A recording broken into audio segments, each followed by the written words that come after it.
Salut. J'espère que l'on se porte bien. Bienvenue encore une fois de plus à Python Weekends.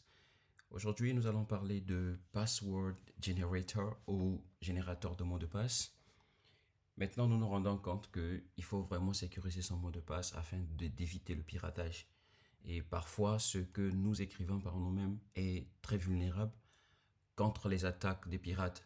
Et donc, aujourd'hui, je vais partager un bout de code que j'ai déjà préécrit et puis expliquer en fait comment ça fonctionne pour que demain vous puissiez répéter ce code si vous le souhaitez et enfin générer vos mots de passe qui seront sécurisés.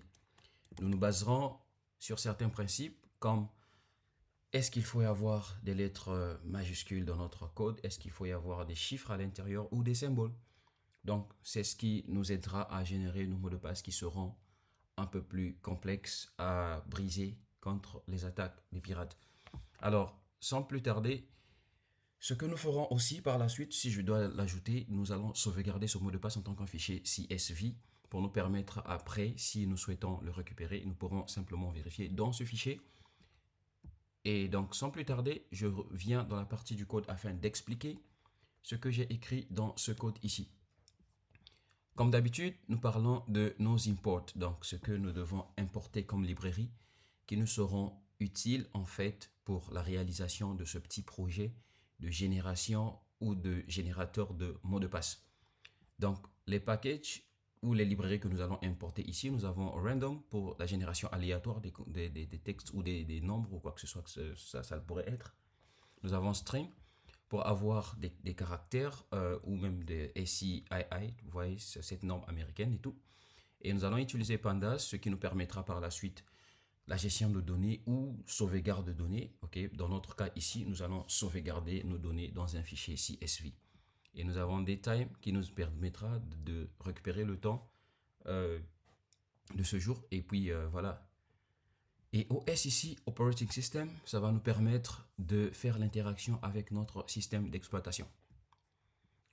La première fonction qui nous vient ici, c'est générer mot de passe. Vous avez def générer mot de passe et à l'intérieur, vous pouvez le regarder, nous avons des paramètres que nous avons mis qui, parmi tant d'autres, nous avons la longueur, les lettres majuscules, vrai ou faux, au cas où nous n'en voulons pas, les chiffres, true, de façon à défaut. Et donc, si nous n'en voulons pas de ça, nous allons simplement changer la valeur. Symbole aussi, ça sera autant. Alors, nous créons d'abord une chaîne de caractères, où on va appeler ça simplement par caractère, comme variable.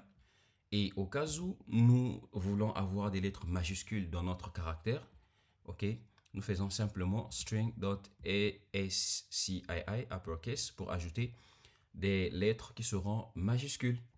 Et si nous voulons qu'il y ait des chiffres, nous allons simplement faire autant, même opération, plus égal ici, pour nous permettre d'ajouter des nombres en fait à notre fonction. Voilà, donc c'est ce que cette ligne de code veut dire, si au cas où nous avons des chiffres. Et au cas où nous avons des symboles, ok, au niveau de caractère, nous allons ajouter de la ponctuation des différents types ou des symboles que nous avons.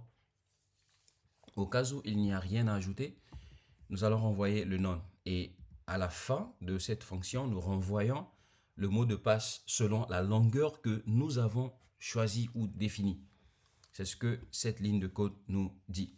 Et donc, vous avez ici join, ok, random choice. Donc, on va choisir de façon hasard des caractères dans ce package que nous avons ici, string.ascii, c'est tout ce qu'on va ajouter pour chacune des critères que nous avons dit, suivant la longueur en fait que nous avons défini.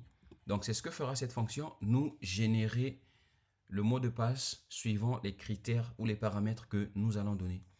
Alors, nous allons donner ce qu'on appelle par un score ou une note à notre fonction pour vérifier son niveau de sécurité. Donc, nous disons def vérifier, on va lui donner le mot de passe. Et qu'est-ce que cette fonction fera? Il définit d'abord une variable, ok, définit d'abord une variable. Après quoi, on vérifie si dans cette variable, nous avons des lettres minuscules. Donc, any, C is lower, pour dire que s'il y a des lettres minuscules qui sont à l'intérieur, ou un petit caractère, pour chacune des lettres qui se trouvent dans le mot de passe. Au cas où il y a des lettres qui sont minuscules, nous donnons une valeur de 1. Donc, on ajoute 1 à score ici. Cette fois-ci, ça devient 1. Donc, s'il y a des lettres qui sont majuscules, pour chaque lettre qui se trouve dans le mot de passe, ok, nous ajoutons aussi une valeur de 1. Donc, dans ce cas, ça fait 2. Et si nous avons voilà, des nombres à l'intérieur aussi, ok, donc nous avons une valeur de 1 encore qui s'ajoute, ça fait 3. Et à ce niveau-ci, pour la ponctuation ou des symboles, nous avons encore une autre valeur qui fait 4.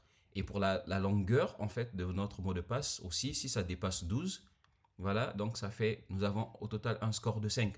Et donc, si le score est inférieur à 2, nous disons que le mot de passe il est faible. Si le score est inférieur ou égal à 4, nous disons que le mot de passe il est moyen. S'il est supérieur à cela, parce que nous avons jusqu'à 5 ici, nous disons que le mot de passe il est fort. Donc, c'est ce que effectuera cette vérification de la sécurité de notre mot de passe.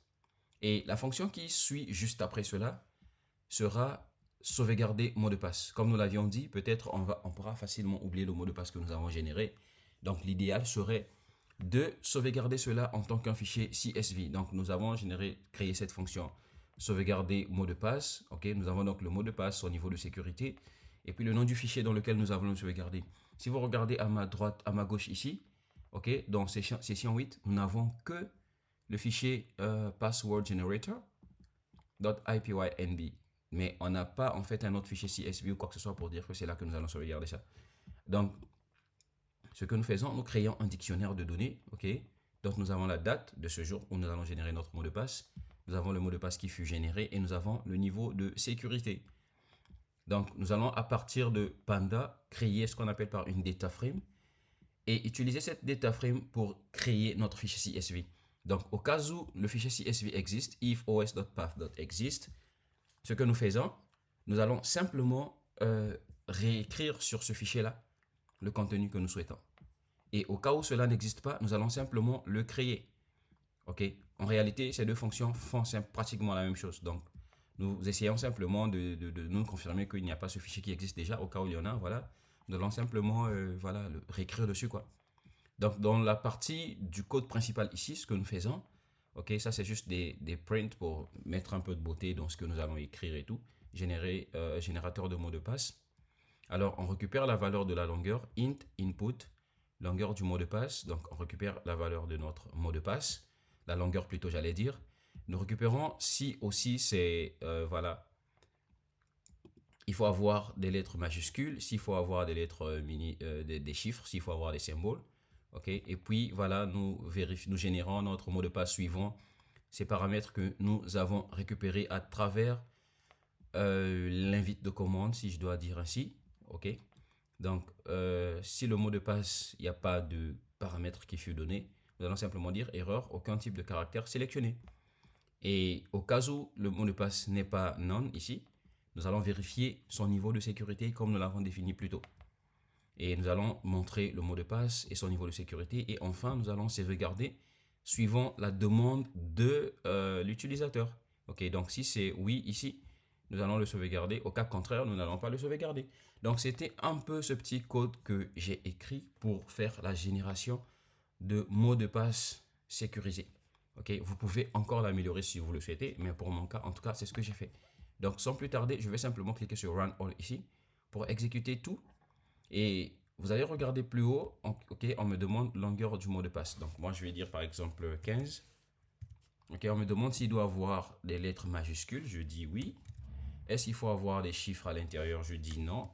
Est-ce qu'il faut avoir des symboles? Je dis oui.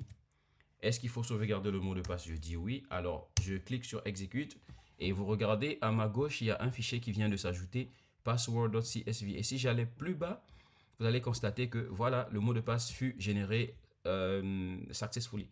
Voilà, donc mot de passe généré, nous avons des lettres minuscules, majuscules, et puis nous avons voilà les symboles aussi qui sont là. Vous avez le dash ici, underscore, et je connais pas trop les noms en français, désolé pour ça. Et voilà, donc le niveau de sécurité, il est moyen parce que nous avons eu une note de 4 lorsqu'on évalue le niveau de sécurité, vu qu'il n'y avait pas de chiffre qu'il fallait ajouter à l'intérieur. Donc, mot de passe sauvegardé dans le fichier password.csv.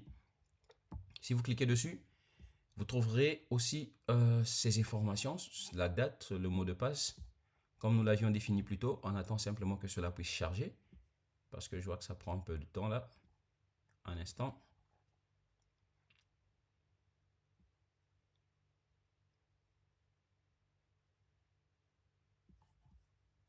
Je vais essayer de rouvrir. Et voilà, vous avez ici votre mot de passe qui venait de s'ouvrir. Vous avez la date, vous avez le mot de passe et vous avez son niveau de sécurité. Donc si vous comparez les mots de passe, c'est pratiquement ce que nous avons généré ici. Et en ce moment, votre mot de passe, pour le briser, en tout cas à travers un pirateur, ça sera un peu compliqué parce qu'il y a beaucoup de choses ici qu'il faut comparer selon les algorithmes que l'on a pris et tout quoi. Voilà, donc c'était un peu ce qu'il fallait pour cette session. Toutefois, laissez dans le commentaire ce sur quoi vous souhaitez travailler avec Python pour la prochaine fois et nous allons vous partager cela. Toutefois, nous nous retrouverons pour la prochaine session qui sera la session 9. Bien de choses à vous. Bon début du mois.